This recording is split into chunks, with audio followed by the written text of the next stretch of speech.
STEM education is being pushed on the national level, the state level. And STEM, for those of you who are not into the acronym world of education, is science, technology, engineering, and mathematics. And you heard a little bit about what Tech does, Cape Cod Tech does, but we tried to give a little broad-based look at the Cape and Islands today. And this is a very small snapshot of what's going on in all the schools on the Cape and Islands. From the very young elementary schools to all the way, you're going to hear from a middle school today. You're going to hear what Phyllis Whitney from Jr.Tech does to inspire middle schoolers. You're going to hear from Nauset High on the high school level, and you're hopefully going to hear from Cape Cod Tech, but I can speak to that as well, and I have a few of our students, so we can also talk about that. So we're going to try to stay within the 45-minute time frame, if somebody can go like this, if there becomes a problem. But we got a lot to tell you about, and if I could go through my panel, not in any specific order. First with Nancy Gifford from Harwich Middle School, and she's going to talk about the dark side of the moon. Far side of the moon. Far side of the moon. Sorry, I was thinking of Pink Floyd there for a minute. Great album. And it'll be at Fenway, or is it already over? Is that over? I don't know. Is that over? Yes. I'm not sure. Okay, Phyllis Whitney from the Phyllis Russell, sorry, from the Jr.Tech Council. Robert Cody from Cape Cod Community College. He's going to give us a little background on the reasons for STEM and some of the things happening at the community college. Roger Faucher from Nauset High School, a little bit about robotics and what he does, and also a student, Zach Morris from Nauset High, has also joined us. First of all, July is not the time to have an educational presentation, but I just put that out for future reference. But I really appreciate you coming in on a beautiful day on Cape Cod on July 13th, on a Friday, July 13th, Friday the 13th. Jim Boskus is a student. Raise your hands, guys, from my school. They are in the inaugural year of our Introduction to Engineering and Design program, which is then going to become a technical area, which we'll explain more. Austin Higgins and Alex Vargas. And I already introduced, and I'm awaiting Elizabeth Buick. Traffic could be an issue from our school, but she'll go last. And I think we'll start with Nancy, then we'll go to Bob, we'll go to Roger, Phyllis, and then Elizabeth if she gets here. But then we can also, I'm going to also talk about our students and what we're doing at our school. So I will get out of the way. I'll get this out of the way. I put it on the desktop. So, you know what? I think I need to do one other thing. We start there.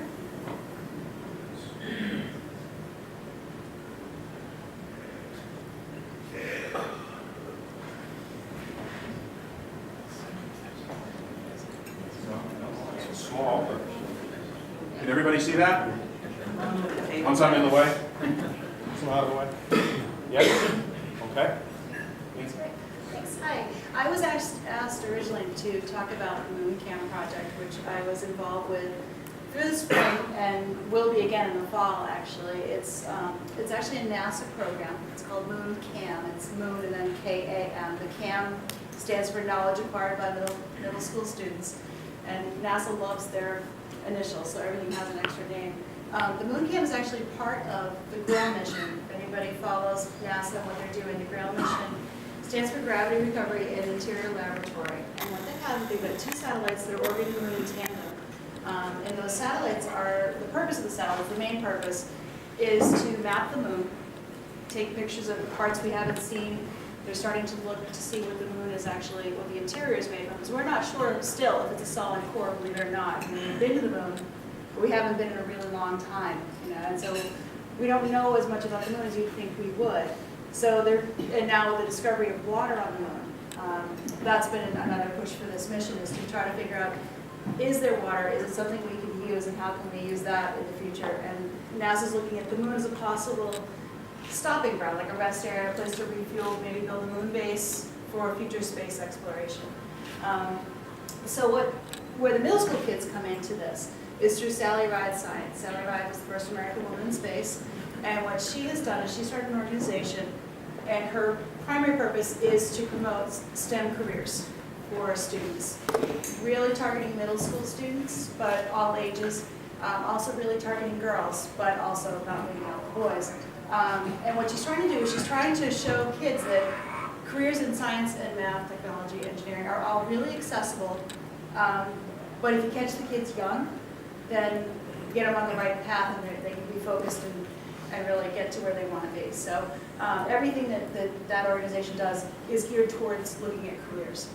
So as far as the moon cam, what the kids do is the student would go onto a computer, they look at the moon cam website.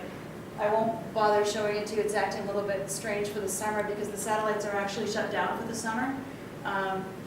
You can look at the website, you can actually see some photographs, and I'll show you some that my kids took. But they had to shut the satellites down because of the position of the sun and the moon. They need to charge up for the next part of the mission, and they can't communicate with each other clearly because of the positions with solar panels. So kind of complicated. It is rocket science. So,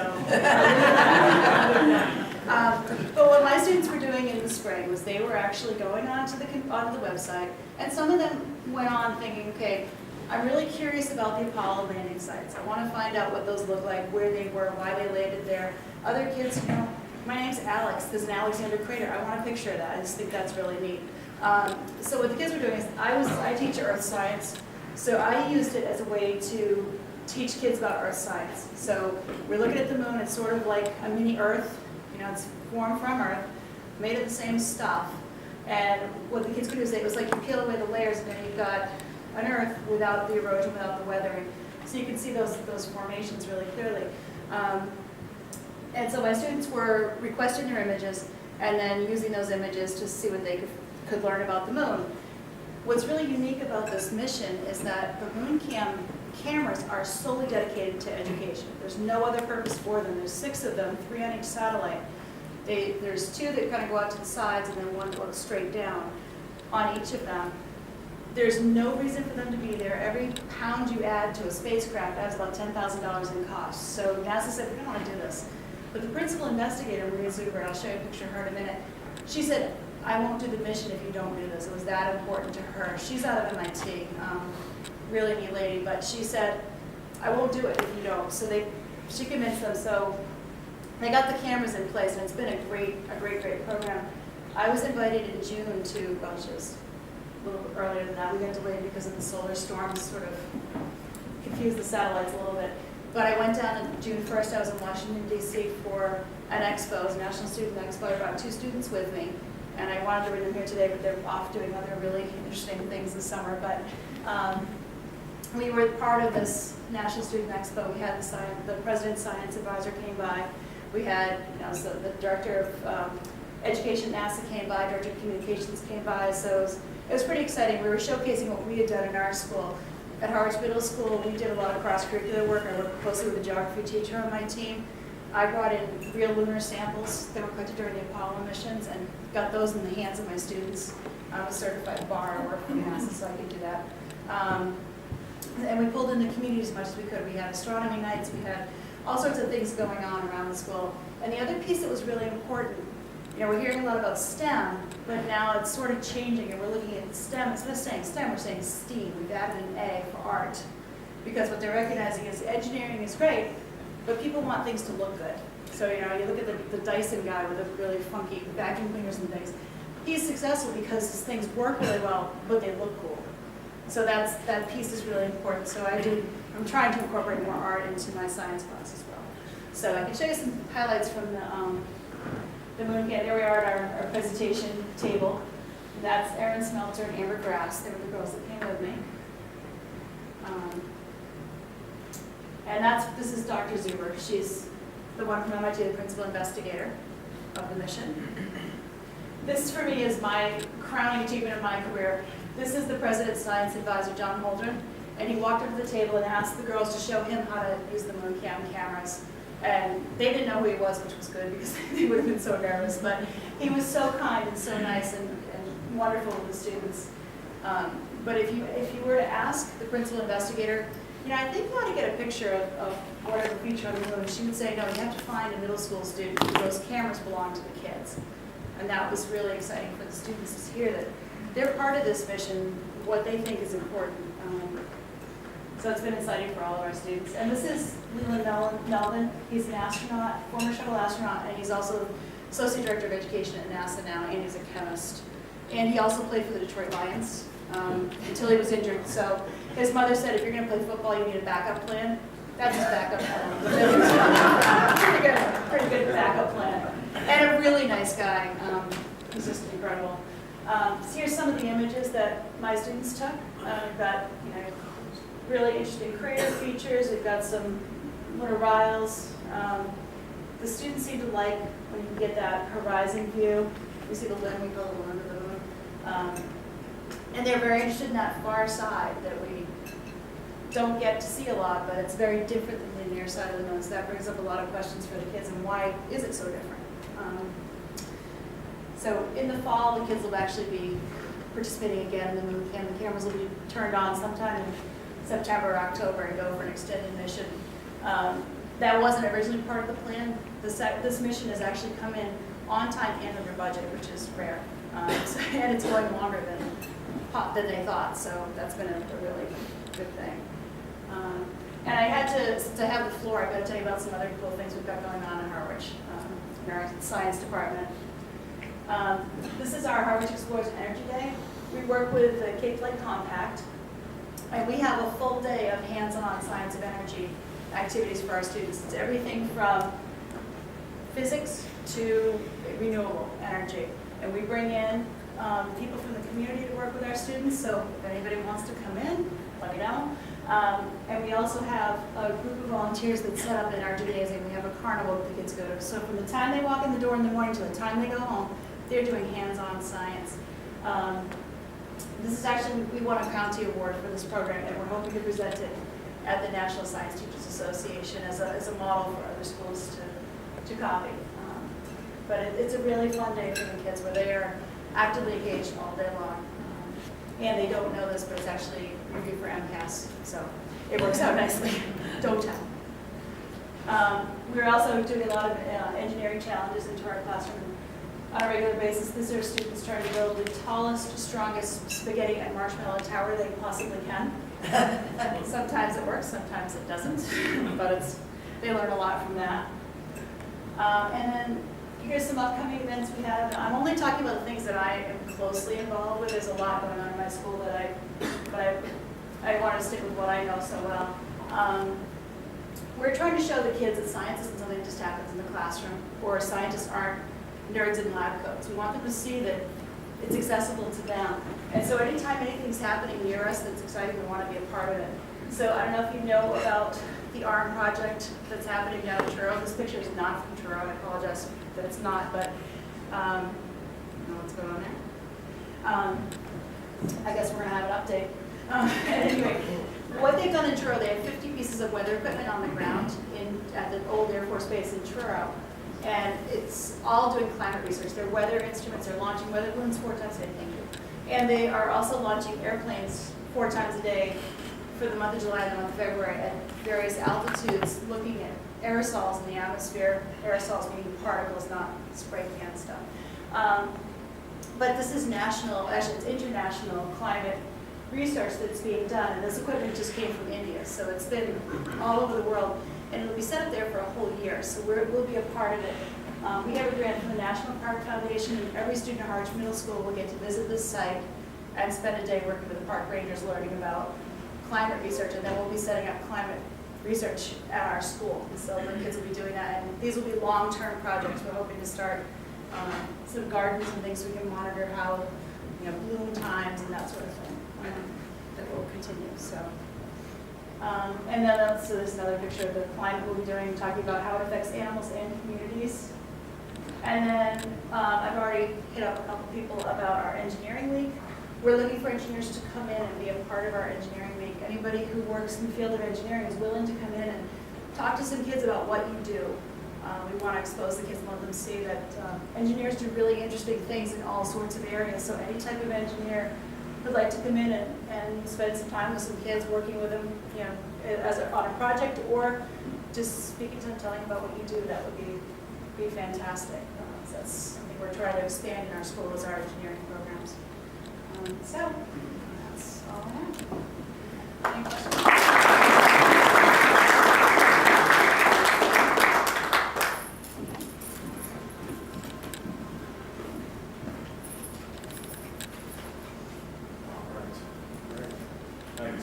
Screen. Sorry, Nancy. Sorry.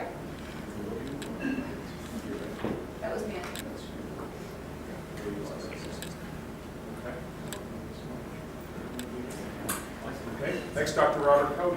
Good morning. I'm very happy to be here this morning. Before I start talking about what's going on at the college, I would like to share a few things with you about what's going on the national level and the local level. Something that you may already know of. I apologize for that, but I thought it might be important that we're all on the same page and we really know what's going on, what's the why STEM. To give you a little bit of my background, I'm actually the Dean of Math, Science, Business, Technology, and Workforce Education at the college. But prior to that, I spent about 25 years in the chemical industry running global research development and engineering organizations. So STEM is something that I'm very interested in, passionate about both personally and professionally. And that's what gives rise to a lot of this. But the first question that we always ask is, Bob told us what STEM is, but the question is why STEM? And it's really a very simple one-word answer. It's about innovation. Because innovation, when we think about it, is the driver of our national economy. It's what helps us to be competitive globally. And without it, we simply can't be. But if we talk about innovation, innovation is dependent on really three things: observation, critical thinking, and problem-solving skills. And when you get talking about STEM education, those are the three major outcomes. So STEM education basically teaches how to be creative. It teaches how to solve problems. Some of the hands-on work that the other panelists will show you does that with the students, and that's the real critical point about STEM education. Now, when we start talking about STEM again, there's really good news. There's also bad news, which we'll get to in a minute. But the good news is that by 2020, there will be over 1 million more STEM jobs throughout the country. Now, 70% of those are going to come from retirements. 30% of it is from new job creation. But essentially, between now and 2020, 1 million jobs open. A huge, huge number. Right now, there are over 600,000 manufacturing jobs open across the country. And these are jobs that can't be filled because we don't have people who have the skills to actually do those jobs. Now, the million jobs that I spoke about in the first piece are not manufacturing jobs. Those are research development jobs. Those are the people who are in the labs creating the products that we need to have in the global economy. In Massachusetts alone, in 2011, there were 76,000 jobs posted in manufacturing. Now, if every student in every program at any level, in any educational institution across Massachusetts took one of those jobs, we still wouldn't have enough people to fill those jobs. And when we talk about Cape Cod, we talk about a tourist economy. But when you think about manufacturing in the state, one of the things to realize is that 20% of the state's manufacturing capacity is in the southeastern region, which includes the Cape. There's a lot more here than I would venture to say that all of us think there is. And there's some technology companies on the Cape that lead their industry in technology. Some of the patent portfolios are incredible. So there's a lot done here. So when you talk about the relevance, or you ask about the relevance of this, it really is here. We don't have to look very far. It actually really is here. STEM jobs on the average are going to pay 26% more than non-STEM jobs. And job creation, STEM jobs versus non-STEM jobs, STEM jobs are going to outpace the non-STEM jobs by a ratio of over 2 to 1 between now and 2020. There is some bad news, however. In 2011, only 32% of high school students across the nation were proficient in math. And you need to understand math to be in the STEM field, and you need to understand math to be creative and problem solve and have critical thinking skills. The worst news, though, is that of that 32%, more than 60% of those individuals are not interested in STEM careers. So we have to do a better job, and people like Nancy, the rest of the panel, are doing that. We're actually creating opportunities for kids, showing them what's going on. But that's a real issue. We have to create the interest level. This is a Massachusetts number, and the good news for us is that when you look at Massachusetts, how we can prepare across the rest of the country, we actually lead the nation in math proficiency at all levels. In science, we actually lead the nation in the elementary levels, but not at the secondary levels. We lead the nation, that's a really good thing, but if you look at the number at 12th grade, it's only 36% proficient. It's still not very good. If Massachusetts in these numbers was considered an independent country and was compared to all the other developed countries in the world in terms of math proficiency, we would rank 26th. So there's good news and there's bad news, but we have a long way to go. On the National STEM focus, I spent a better part of a week, a couple weeks ago in Dallas. There was a National STEM Summit talking about what's going on and what we need to do. And there were two major things that came out of that. First is changing how we do K-12 education. And what you're going to see from the panelists today is exactly what we need to do. Hands-on, problem-solving programs that expose students to different ways of thinking and different ways of doing things. We have to build in the critical thinking, problem-solving, and innovation skills within our students today. The other piece is to create that interest. And this is a real problem for us. At every level of education, there are very few people who've actually been an engineer, who've been a scientist, who've worked in those jobs. So trying to express to a student what an engineer does, what a scientist does, is very, very difficult. So the programs that we're going to hear about this morning are very critical in doing that. So we're doing the right kind of things. As far as the college goes, we have two goals. One is to create an awareness for STEM and create opportunities for students. And the second is to talk about STEM strategy from a community perspective. The college by itself is just one component. We have to look at it from the entire spectrum. On the some of the specific activities, we've started a STEM speaker series for the specific purpose of allowing students to see what's possible and what jobs are all about. We started it this past spring. We had 4 speakers come in.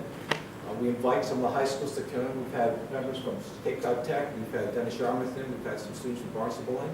We're going to continue the program in the fall and throughout the next academic year. We had 4 individuals in, as I said, 2 engineers, one from Teledyne Bethels, one from Hydroid. We had a scientist from the National Seashore in, and we had a graduate student from MIT's Personal Robotics Lab. With the robotics program, we had a hands-on demonstration, a lab for all the students who participated, and we had 75 students come, which is a pretty remarkable number. But it's not about what they're doing and what their companies are doing, it's about what the individual did, how they got there, what interests them in some of the things they do in their job, because it's all about awareness and making sure that they understand what's possible. We also started an intensive advising program for students who are interested in STEM careers. We have people from business participating in this. We have faculty members participating in this. We're making sure that they're exposed to the right programs in the right sequence so they can transfer to a 4-year institution for the degree. One of the things we have in place right now is an associate's degree, and the concentration is science, math, and pre-engineering. We're changing that. We're building concentrations in the individual STEM careers. So a student can come to Cape Cod Community College and major in chemistry, physics, information technology, biology, whatever it is that's of interest to them. And we're building the articulation agreements so that they can then move into 4-year schools as a junior once they complete the 2 years at Cape Cod Community College.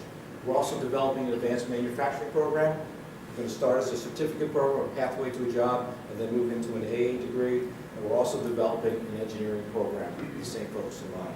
These 2 programs are composed primarily robotics, mechanical, and electrical, and we're working in concert with our business partners to make sure that the curriculum is right. And we're also working with those companies to build a curriculum with the goal of having some of these courses taught in their facilities so that they have so they have hands-on experience when they leave. One of the things that's critically important to anyone in the STEM career is that at some point during your educational career, you have to have an internship. And we're building internships with local organizations. The guy who runs HR for Boeing at this conference said that they're going to hire 18,000 students this year. If you don't have an internship, they're not going to look at you. They want people who've actually had a chance to work in some business, some industry, so they understand what's going on. And that's really what we do very well at the college, is put people in those programs so that they have an understanding of what goes on, but also more importantly, what they like to do and what they don't like to do. We are in the process of securing a grant, and we've begun some conversations with some of the K-12 districts on the Cape. We're going to build a formal program in the fall where we're going to sit down and talk about how we as an educational body on the Cape can collaborate on building a STEM culture group. We're going to talk about professional development for faculty, benchmarking best practices, collaborations with businesses, collaborations with each other, and talk about the broader applications, how we make sure that we have students who are prepared for careers and prepared for college. one of the pieces here, on the collaboration piece, we all know that budgets are tight. The college's budgets are tight, every school district's budget is tight. But if we look at this on a bigger picture, let's say we have an activity going on at the Museum of Science in Boston that we want to attend. If we look at ourselves not as individual districts, but as a region, perhaps we could take a little bit from each district that we can afford to send a bunch of students up to participate. So we're trying to think beyond where we are and how we can address the needs of